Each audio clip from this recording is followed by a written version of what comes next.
Hey, I'm Jason Freeman. Welcome to Ugly Awesome Podcast. I'm a professional speaker, unlikely professional speaker, and a perseverance coach. And I found to get where we want to go in life, it's not always sunshine and rainbows. Sometimes we really have an opportunity to turn the limits in our lives into profound gifts. Today, my guest she just has such a powerful story and has used her story to help so many people grow in various ways, and she's really the champion of good in people and the goodness in life. So I'm excited for you to meet her.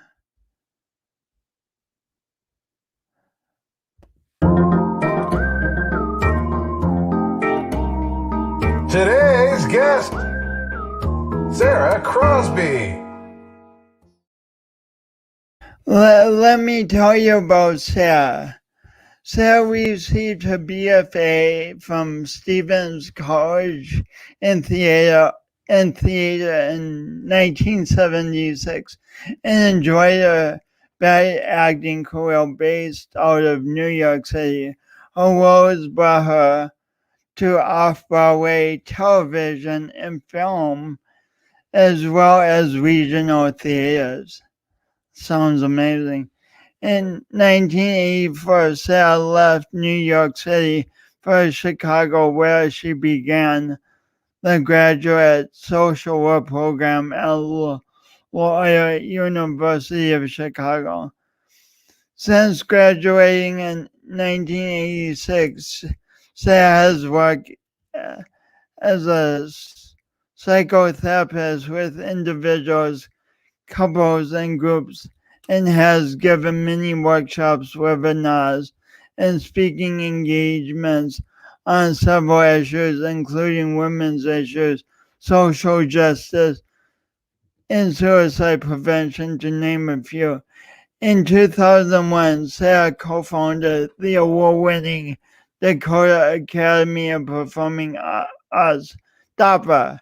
She is a, the lead facilitator and director of DAPA at the Pavilion Plays for Living Theater Company, which gives voice to important social issues for youth through live theater. She has served on the Stevens College Board of Trustees for the past 10 years and is involved with the college's Okoboji Summer Theatre. Presently, Sara works as an advocate and educator for social justice as well as addiction and mental health issues. She has created and currently facilitates small recovery support groups for family and friends who have loved ones with addiction. In 2013, she was awarded the Champion for Children Award from South Dakota Voices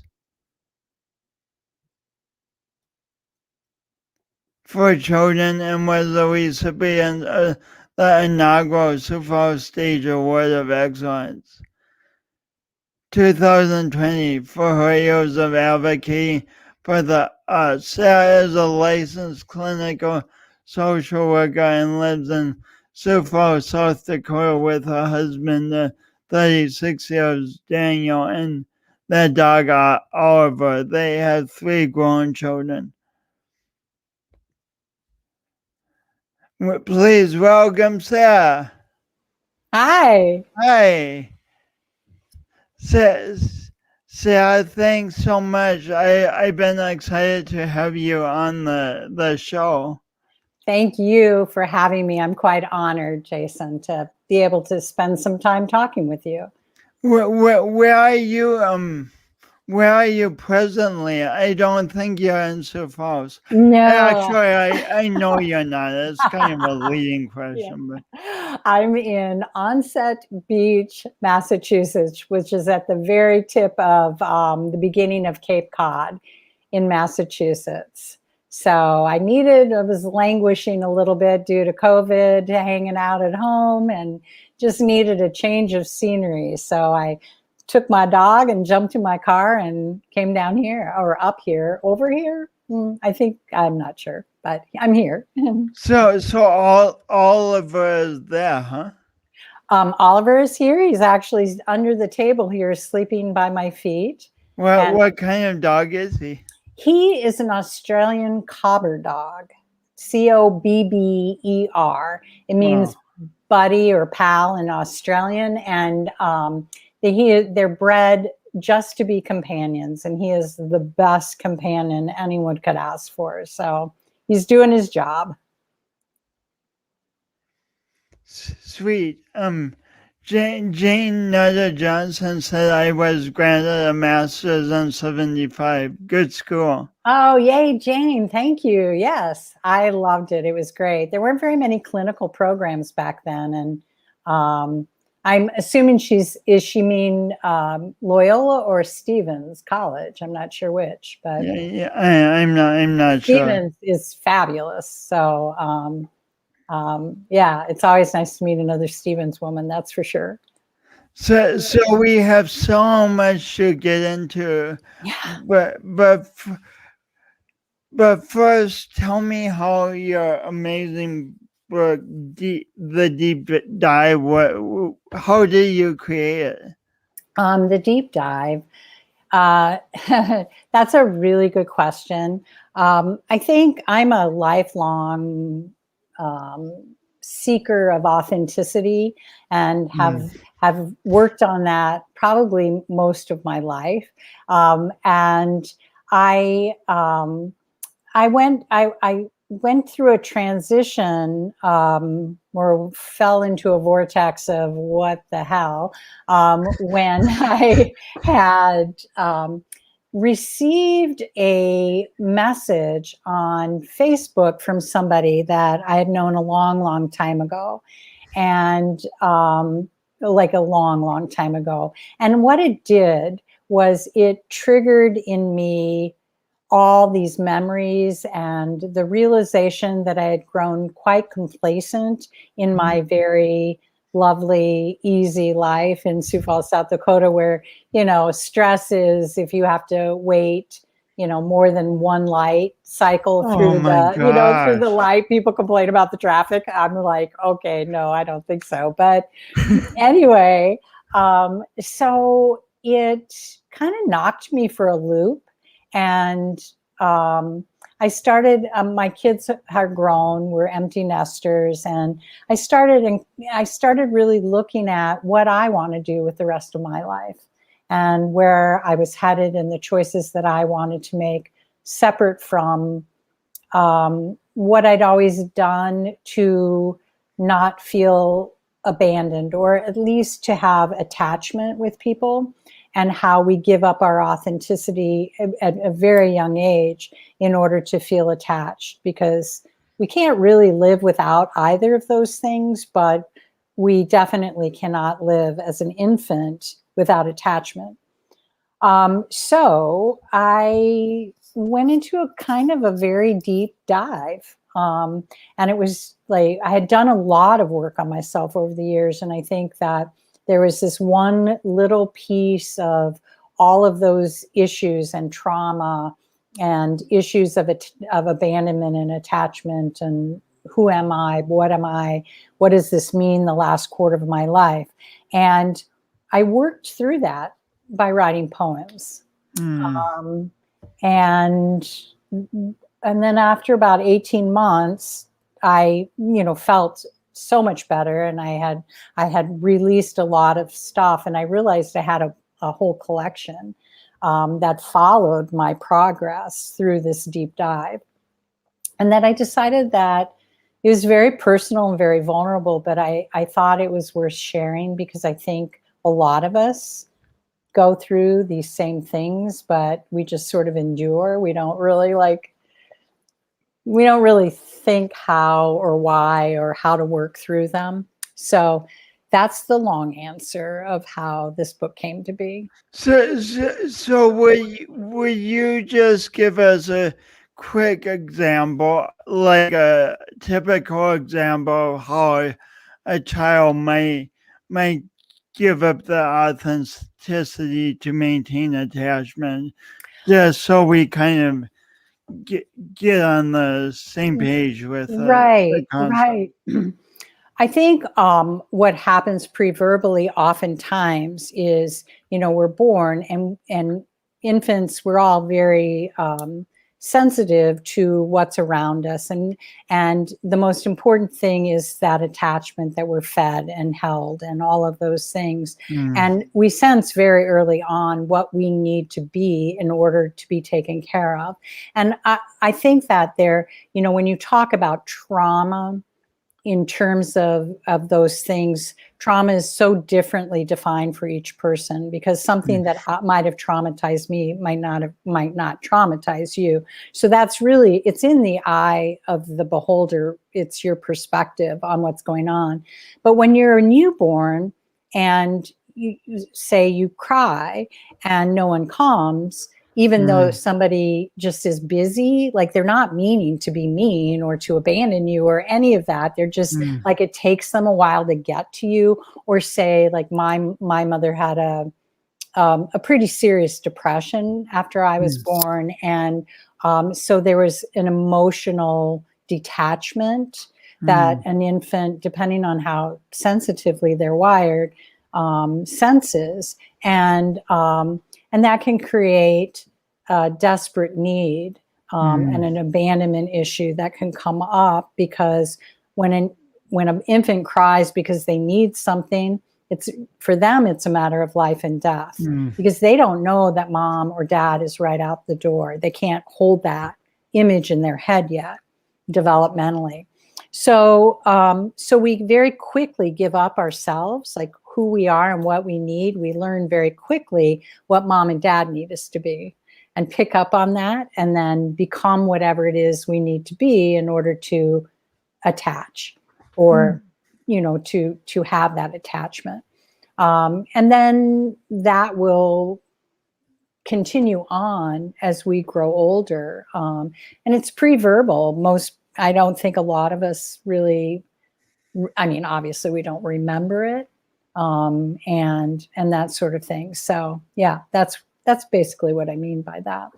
This is a side note, but how common is postpartum depression?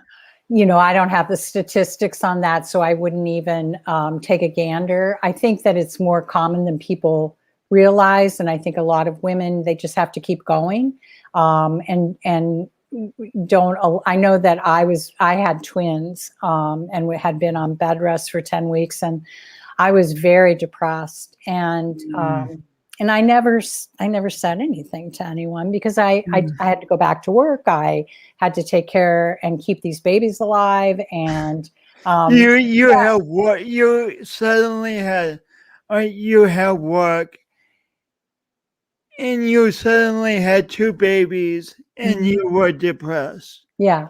That's a lot. That's a lot. Yeah, and super overwhelmed. And I didn't think back then. I didn't allow myself to say I need help. I easily could have been, somebody could have, medically helped me through this depression, but I never sought help, which I would never do now. But yeah, back then. And I think a lot of women experience that. Don't complain. You want to be a mom, it's hard. And, it's different for everyone though, of course. And as a baby with your mom pre-verbally, you had no capacity, obviously, to think, oh, my mom's depressed. Right. It's like None, she's none at not all. there. She's not attaching to me. You know, it's really not it's not a conscious thing at all. No, because infants at that level are really all instinct. It's all what they call the id. You know, it's all instinctual. I'm hungry. I need to be fed. I need to stay alive. It's survival, you know, instinct. So, yeah. Yep. So I think we've done a great job of setting up I Will Not Leave. Oh, okay. Will you please? I would be honored to share this poem. All right. Bear with me while I read this. I haven't read it for a while, so. Probably I'm asking you to read it selfishly because I just want to hear the beauty of you reading. Oh, you're so sweet. You're my best friend, Jason. Aww. Okay. I will not leave. I hold my breath and dive deeper this time, deeper than I have ever dared to go, watching the years pass before my eyes as if they are brightly colored schools of fish, each with a specific purpose, enriched with memories, good, soft, billowing out amongst the rocks, the coral beautifully swaying in the wake of these memories, waving me deeper. Deeper still, and my heart skips beats, caught somewhere between my stomach and my throat. I fight the panic, the urge to rise up to the surface for a deep breath of air. The rebel girl screams, "No, not this time," and pushes me until I see the darkness, inky blackness close around me, caging me in against my own truth, all that which keeps me locked away from loving me. Darkness gives way to the center, the beginning. And there I find the small wee baby, vulnerable and needy, becoming a girl, sad and lonely, shameful, and too much for the world to handle. Hovering there just above, watching her look up at me, beckoning me to come closer, arms outreached, eyes hopeful that maybe this time it will be different. Maybe this time I won't walk away. Fear threatens to surround me, that familiar grip that squeezes from me, screams of survival. I need to find a way to survive. No, release, thrive. Cradled in the dark waters where she finds comfort, knowing exactly what to expect. Waves rocking her alone at the bottom of the sea of life. Fighting back, this time I will not let her drown. In her sadness and fears, the aloneness she feels as she prepares herself once again to be left in the darkness of traumas past. I move closer, opening my heart, hopeful that this brown-eyed, dark-haired darling will wrap her arms about my neck so we might, child and woman, together, let the current pull us up past the schools of memories that blur before us. Up, up, up we rise, leaving behind all that was or wasn't, all that we no longer need to survive. Up, up, up, leaving behind sadness, fear, self-hatred, unworthiness, all the learning that has no place in us. Up, up, up, where the sun is shining, air to breathe, love to feel. Love for the small brown-eyed girl from the woman she has become. Love pours in from up above. Hold on tight, dear girl. We are almost there. All will be well. Oh, and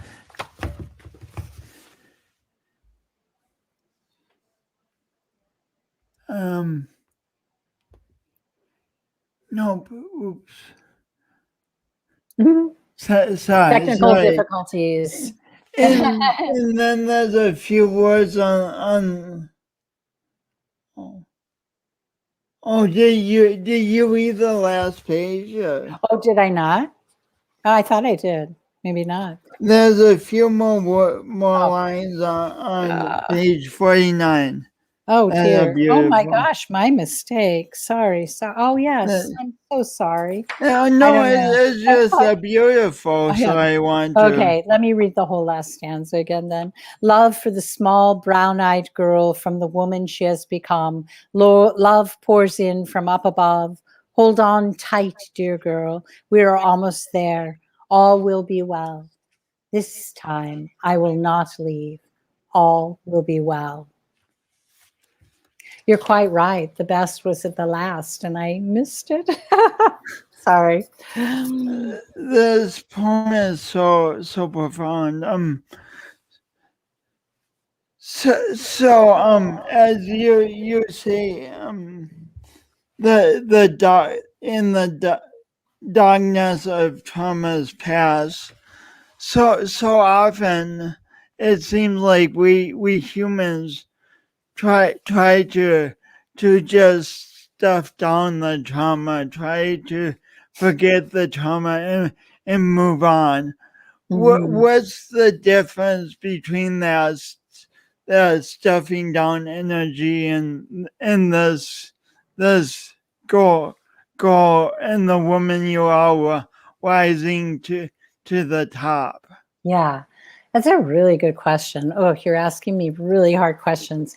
Um, Good. I'm glad you think. I mean, it was even hard for my head is spinning trying to articulate the no, question. that's very good. What I heard you say was the stuffing down of trauma as opposed to stepping into it and releasing the trauma. And within the poem, the rising up with that little girl. Mm-hmm. And I think that oftentimes when we experience trauma or we have issues with our own self-worth and self-esteem, we often, I know I often would abandon myself. So, and by that, I mean that I just wouldn't be there for myself. I would go into these deep vortexes of, well, I'm just not good enough and I'm not right and this isn't right and I'm too fat, I'm too thin, my hair, what, blah, blah, blah. We all do that, right? And I And the think, self-critic can come up with endless things to right. criticize us about. Or allowing people to treat us badly, or allowing people like not having clear boundaries. Boundaries are for ourselves. They're not for other people. They're for us. And when we say yes, when we really want to say no, that's abandoning yourself and your true Mm. self and what you really want. And I think our traumas can be triggered and then we project that out, right? We have a reaction. We become reactionary to whatever's being triggered. And without that understanding of that belief that has been set inside of us, we very quickly can just act out patterns of behavior and feelings that set themselves in motion way in early childhood. And Mm. so and it's so hard as you're practicing this stuff. I think that it's very easy to walk away from yourself and to just say, okay, I'll do that, or let somebody treat you badly and just move Mm. on, and not say, no, that wasn't that doesn't work for me. It was like, you don't get to talk to me like that. Or, this is this is what I have a right to. And by giving up those rights and those boundaries, and by constantly giving up for your own truth for other people, so other people feel comfortable around you, Mm. you're abandoning yourself. And the poem is about releasing that and rising up and realizing that I call her my 4-year-old, or my little ghost child. When those old traumas get triggered, or those old beliefs get triggered, for me, it's about recognizing that and practicing replacing that belief and that perspective with a healthier new belief. And it takes practice to do that, of course, and to realize when you've been triggered, and it's not about the other person triggering you. You should thank them, basically. You should say, thank you for triggering me. Now I have an opportunity to work on what got triggered. And take ownership for that, and ownership for your whole self, including the sad little girl who, as a grown-up, I can now take her in my arms and rise up to breathe fresh air together with her, rather than, thinking she's just a horrible human being or whatever it is, Does that answer your question? So what's a simple example of recognizing that something from the past is coming up and replacing it with? Okay, well, let me think of. I've got several examples. I think the clearest one, and one that I teach people in my Smart Recovery Family and Friends group, is probably the clearest example of that.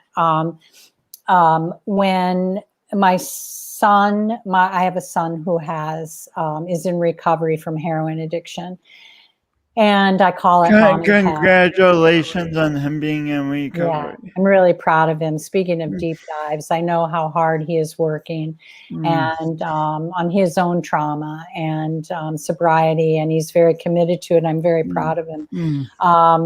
And I think that way back when I was really tackling this work in terms of being a parent of a child who suffers from addiction,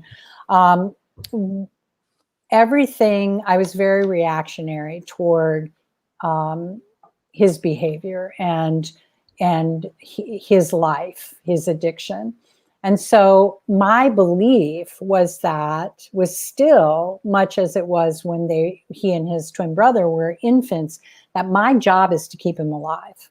Like, that's it, period. That's my belief. And it is in there, it is clicked in, it is, that is it. So if that's my belief, and I am dealing with a son who has addiction, and he's a grown up, basically, then what are the consequences of believing that when he calls me needing money or hysterical because of whatever crisis? I mean, addiction is a very, very complex disease, very complex. There's no one definition. There are many variables that go into it. So he's being triggered, and he's, freaking out about something, and I'm 1,200 miles away from him because he doesn't live in South Dakota. He lives on the West Coast. So there I am, and I'm trying to fix the problem because it's my job. My belief is that it's my job to keep him alive. So the consequence of that is there are days I couldn't get out of bed. I couldn't stop crying. I was in panic mode all the time. All I did was worry. I needed to know. I always needed to know. Where is he? What's he doing? Blah, blah, blah, blah, blah. And give myself some sense of false control over a situation I have no control over. I didn't cause his addiction. I can't cure his addiction. And, that belief was killing me. It was literally killing me. And I just wanted to disappear most of the time and get a break from this feeling I always had.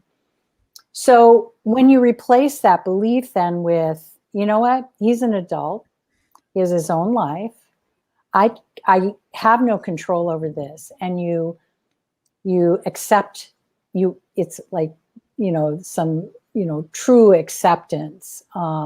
What's her name? Tara Bach calls it radical acceptance, and you really hone in on, this is the situation.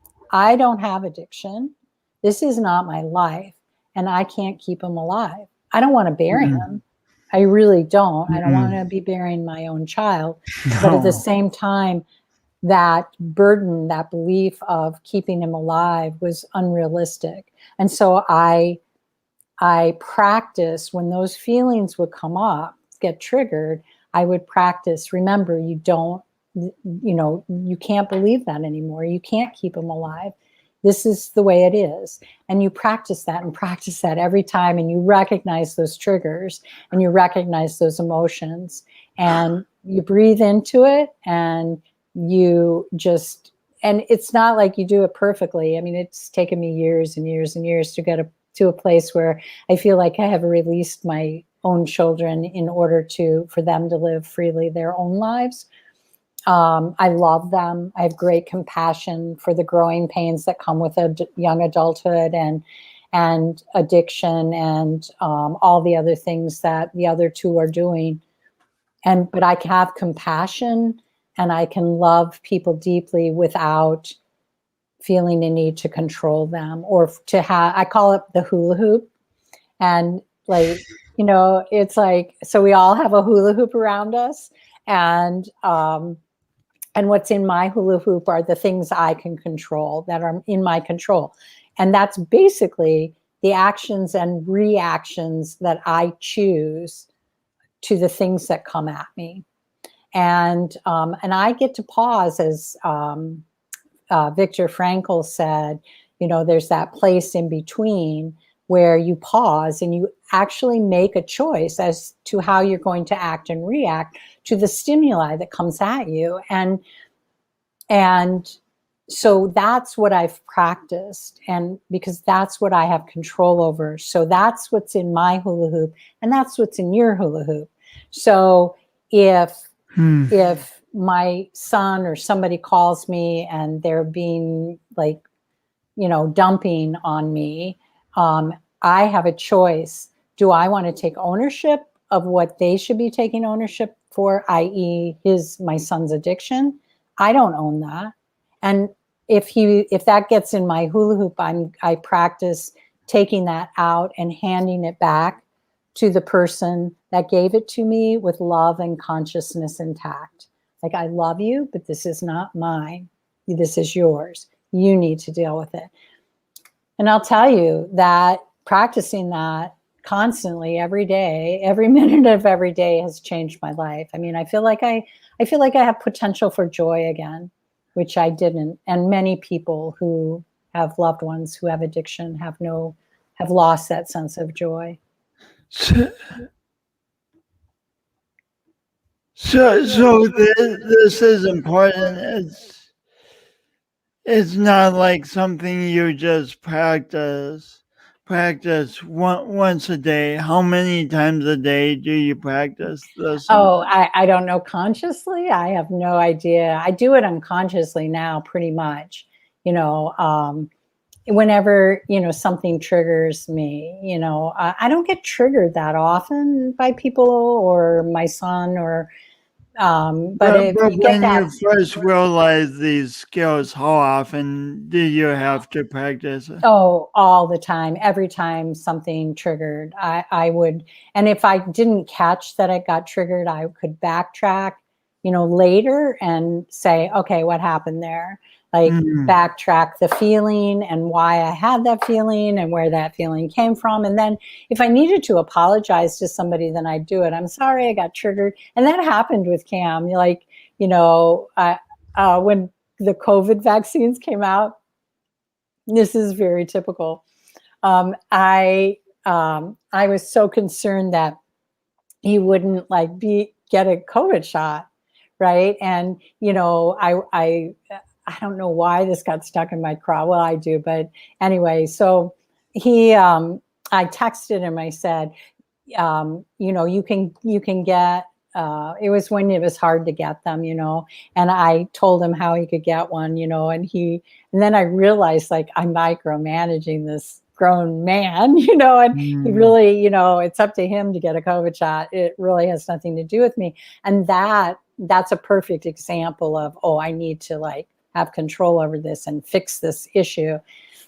And later, a few days later, he had texted me and said that he had been on a wait list at wherever they get their shot or getting their shots in Portland, Oregon.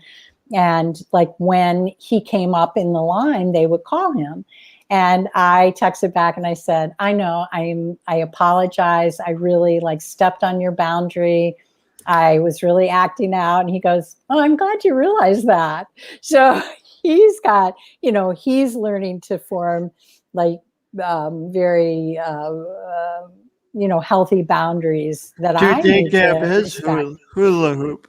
Yeah. He's learning to take care of his hula. Yeah, exactly. So that's a good example of that. But yeah. And you just set up the poem Entangled. Oh yeah. I've used poetry a lot during this time period to work through my own issues. I feel that with my son's addiction, that he is not, like, his story is not my story to tell. I can only tell my story. An addiction is a family illness. So this poem is called Entangled. I'm going to get some water here. I'm going to put my headphones on because I'm getting a slight echo sometimes. Okay, that sounds good. Do you want me to go ahead and start? Yeah, please. Okay. Entangled. Anxiety spills through the text on my phone as if it is, let me start again. Anxiety spills through the text on my phone as if it is molten lava, reaching out, pouring its heat into my veins, wrapping itself around my heart. The pulse threatens to strangle my voice, dampen the roots of my soul as I feel myself being pulled into the vortex of an illness that isn't even mine. Ground slips away from my feet that were minutes ago planted firmly, confidently, clearly.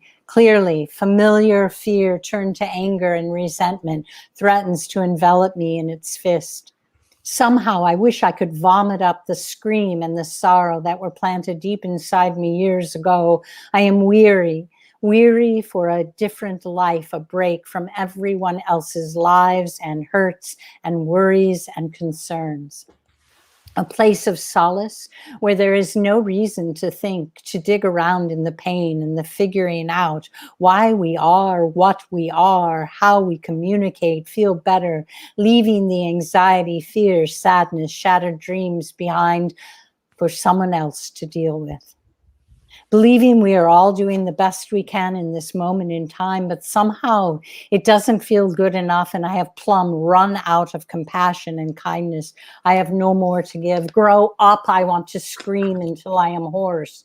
Go live your life and stop intruding on mine. Your anxiety, your fears, your addictive illness are not mine. I hand them back to you. Death is not my answer, but to crawl away and disappear for a moment or two would be swell. How do you balance loving your child and cutting the cord? Every day I cut a little more away, and like the never-ending tide, I get pulled in and out, exhausted from fighting the waves. Waiting for the calm between waves to catch my breath, to gain some clarity, the strength to fight off the feeling that I must do something, help, fix, in order to feel in control of how my beautiful baby, now a man, will have a life.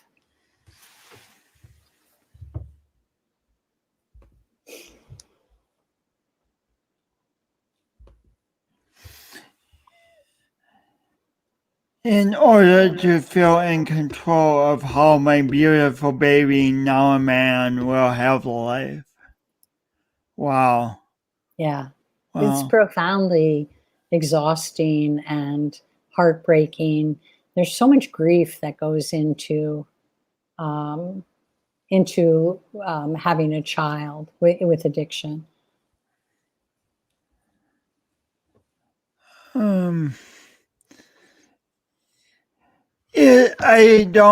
I'm not sure why I'm making this connection right now, but you said in your introduction,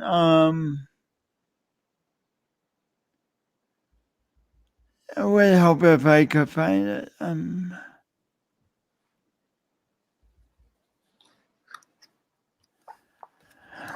You said in your introduction of the deep dive, I remember being an anxious elementary age girl worrying about atom bombs dropping from the sky. Yeah, yeah. And your mom sounds like she had anxiety of her own, and Oh, yeah. it's interesting how do you think anxiety is almost carried on from generation to generation? Ooh, wow. Yeah, boy. Yeah, we could talk for days and days about that. I recently I grew up. I'm an Ashkenazi Jewish woman.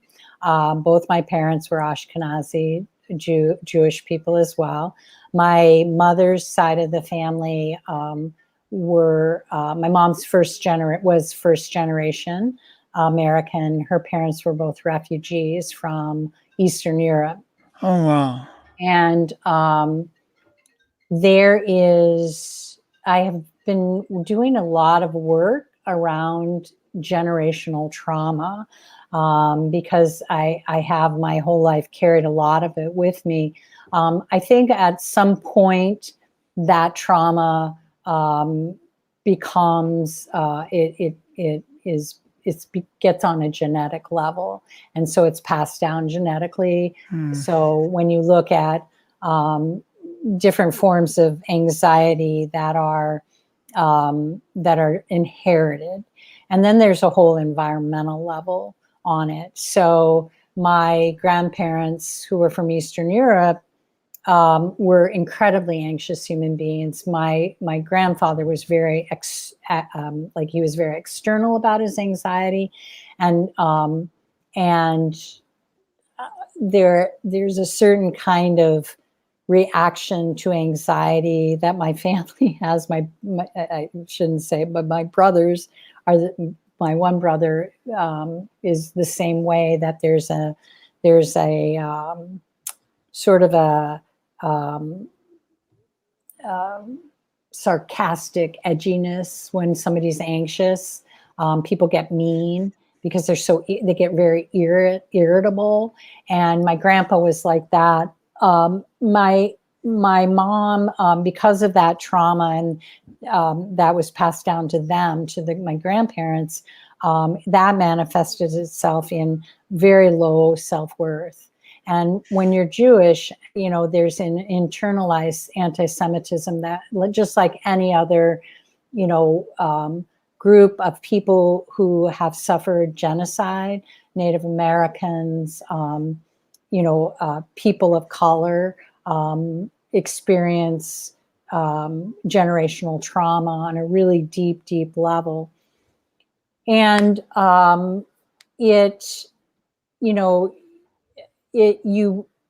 you grow up, particularly in an environment, I grew up in a university town where there weren't any Jews, just like in Sioux Falls.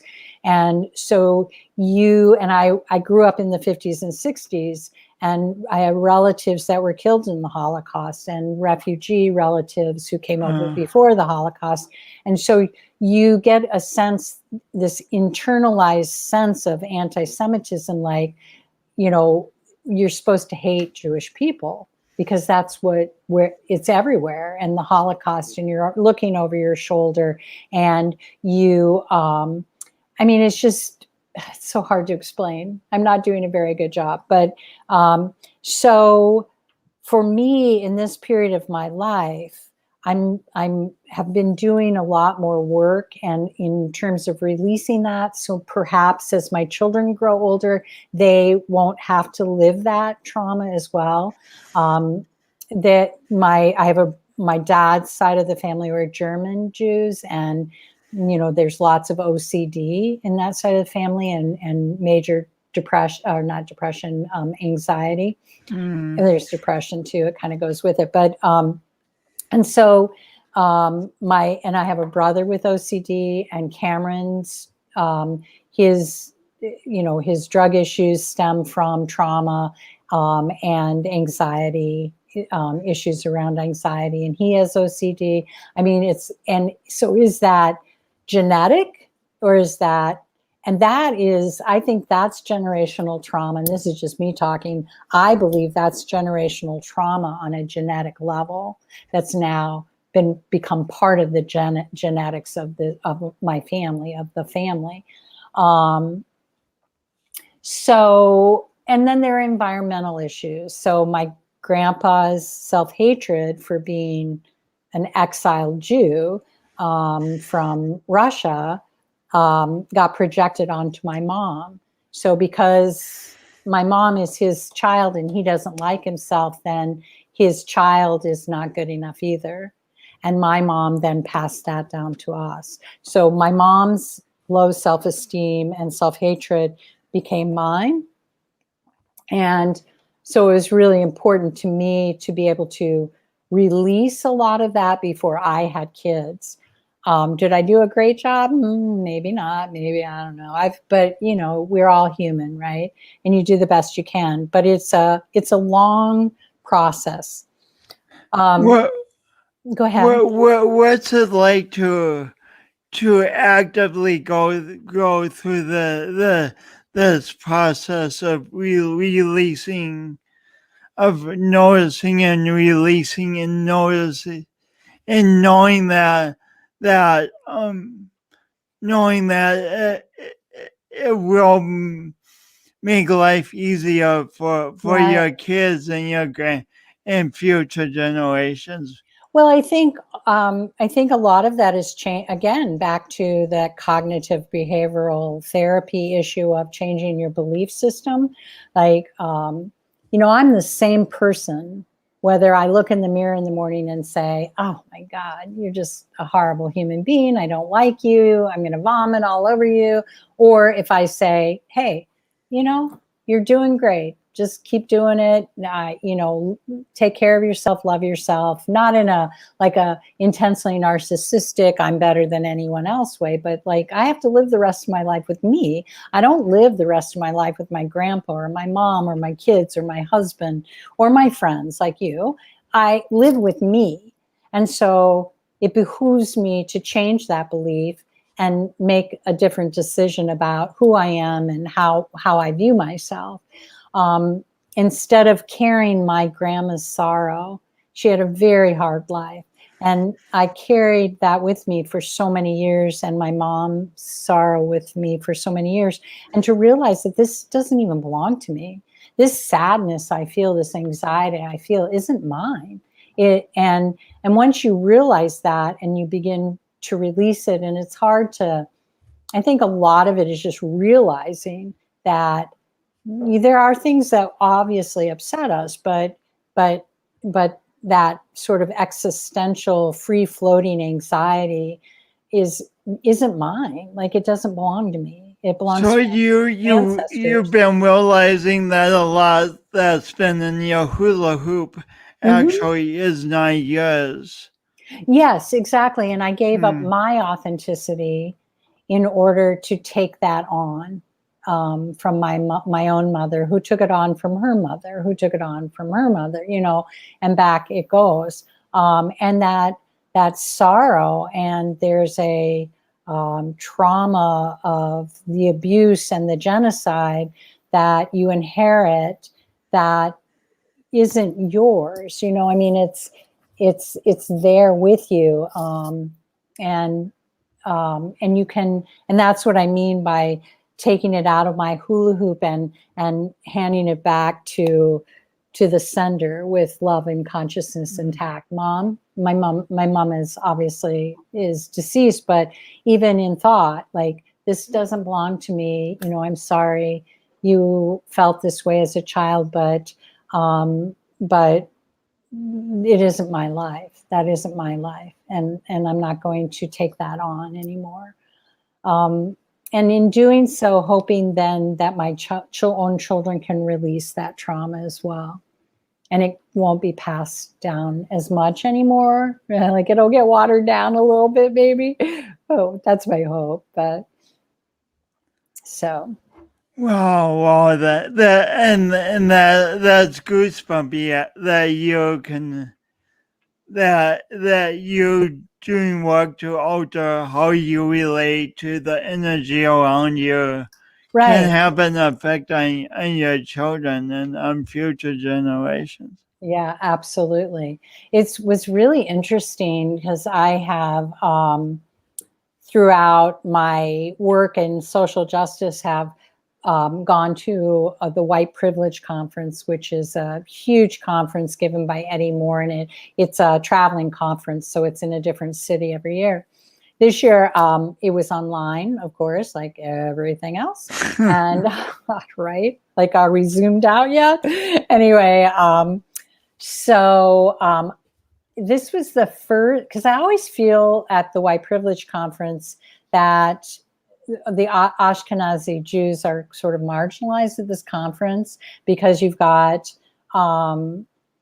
there's all different other issues that come in, and I don't know, I'm not going to get into a political discussion, but this time there was a workshop I signed up for that was literally for Ashkenazi Jewish people who identified as social justice aspiring allies, as well as Ashkenazi Jews. Wow.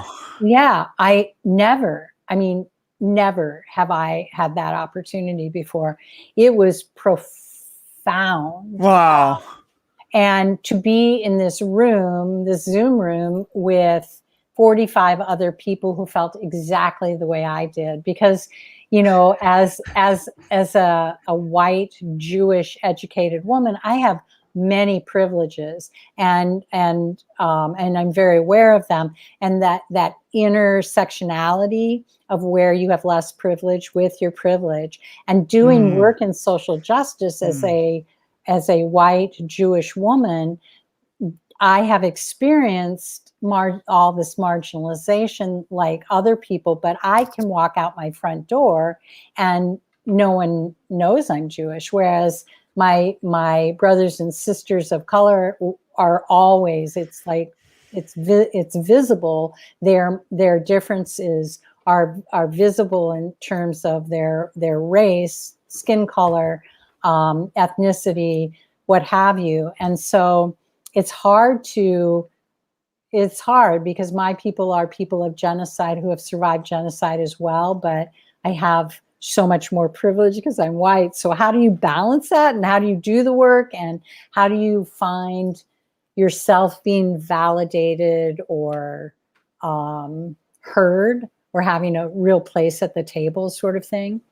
It's interesting. It's a very complex sort of situation. But yeah, and Sioux Falls is not exactly the most open-minded place. So it must have been something to be in the Zoom room, and yeah, it was. It was probably, it touched a deep core in me. A lot of the things that were covered that I had never heard anyone else verbalize before. So yeah, it was cool. It was very cool. So what in September 2021 and going on in time, I don't need to explain how time works, I guess, but what does being authentically Sara Crosby mean to you today? Oh God, another good question. Just being who I am, having appropriate boundaries, not letting people treat me like shit, excuse my French, standing up for myself, just being unapologetically me, not editing myself to try to fit in or feel attached, that I'm attached to me. And really that's all you need. Everything I need to survive and thrive is right inside of me. I don't need to look outside. It's also about, for me, like really taking ownership for my place in the world and the choices I make and the things I say, and taking care of myself. Like, it's okay. It's okay to like me, take care of me, do the things I know that I need to in order to be me, and not caring so much whether somebody thinks I'm cool or likes me or I'm doing good work, or feeling like I need that validation from people. I think if I still needed that, I would still be trying to be an actress in New York, but I do theater now for very different reasons than I did it when I was young. So, yeah. You mentioned briefly that you're beginning to see glimmers of joy now. Can you say a little more about that? Yeah, joy and happiness are, fleeting emotions. And, people will say, are you happy? Well, in this moment in time, yeah, I guess. I don't know really what any of that means, but that ability to just be silly or have fun. Like, I hadn't had fun in so long because I just felt everything was just so, oh, I have to keep this kid alive, like, how can you have fun when you're always worried about that? And now I realize I can have fun. I can be in the moment, not be thinking about what people are thinking about me or what my kids are doing or are they okay or whatever. That it's just, I can just be. And that in itself brings joyous moments where you just like have lost yourself and you're like, I remember when it first happened, I don't even remember what I had done. I can't remember, but I had fun. Like, I was like, oh, that was really fun. Like, that was a fun event. And I don't even remember what it was. Maybe it was going to Levitt one evening or just being, and it was just me being with me more than it was the people I was with, although they were great too. But I was really absolutely able to enjoy those people and to just find joy in sitting in my office at home. I have a window and there I have all these bird feeders right outside my window. We have so much wildlife. We live right on the river. And so we have all this wildlife and just finding joy and just sitting there and watching, like, how many birds did I see today, marking them down in my little bird book, or, seeing the raccoons, or if there's a fox every once in a while, or, all the deer, like seeing the babies that get born in the spring and watching them grow up over the summer because they all come into the yard. Yeah, it's like on wild turkeys, all the turkeys that come into the yard and when they have babies, and it's just like cool. And I wouldn't have I remember one whole year I was so like intensely involved in keeping my kid alive that I'm so like distracted by it that I didn't even put food out in the feeders like for a whole season or for a whole year really. And now I'm like, I got to feed the birds. Like, it's like, how long can I keep the Baltimore Orioles coming to my feeder? Can I keep them all summer? Let's see, it's like, and it's fun. It's just joyful. It's living, it's life. It's writing these poems was like, there was a sense of release with each issue and joy in being able to write these poems and release those feelings as they were put on paper.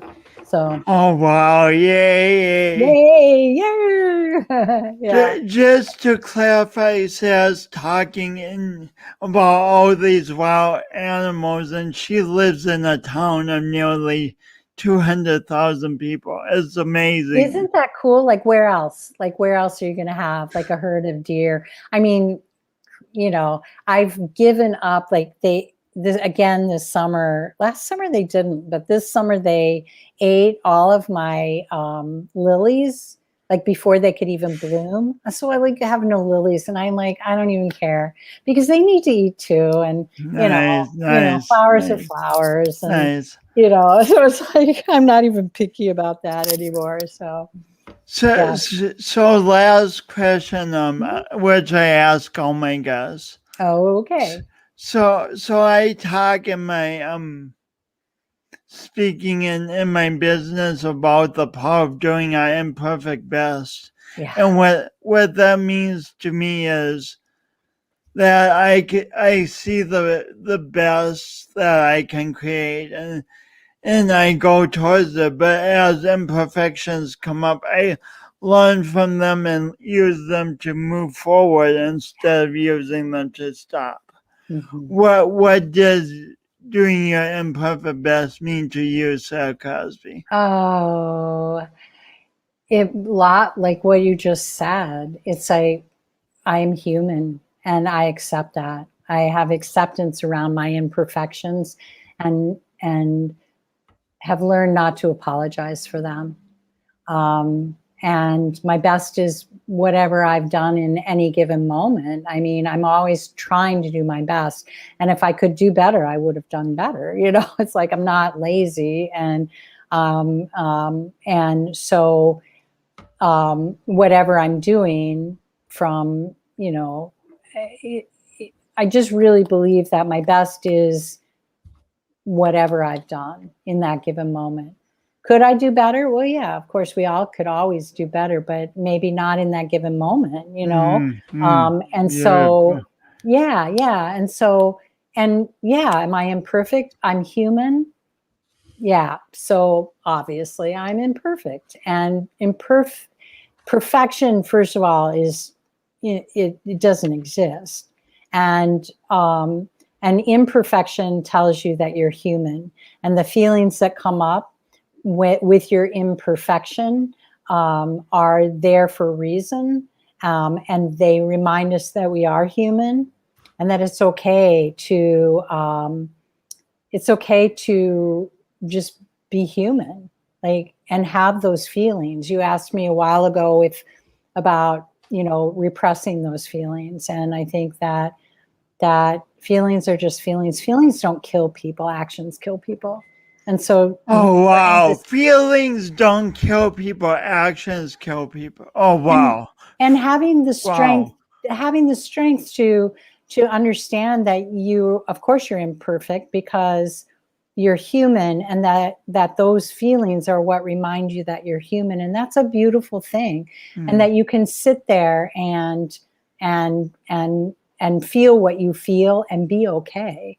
That you're going to learn something. You're going to do your deep dive, but when you come out of it, you will have learned something from it. You will have evolved to a higher state of being. So, yeah. Speaking of the deep dive, can people find this on Amazon? Yes, it is on Amazon, and I'm hoping when I get back to Sioux Falls that I can get it into like Zambros and the book co-op, places like that, so people can buy it locally.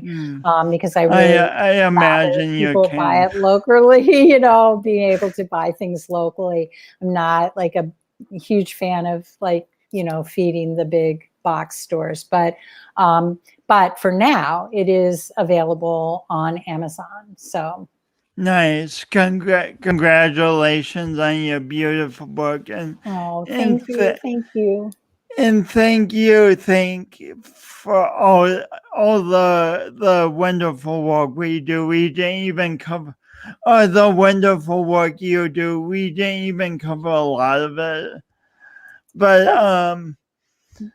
it was great talking with you. And thanks for just giving voice to all of the stuff that so many of us think and struggle with, but don't give voice to. Giving voice to it really helps other people heal. Thanks so much. Thank you. I hope so. Thank you very much for your time and having me on your show. You're welcome. Thanks, Sara. Oh my gosh. I get to do this as part of my work.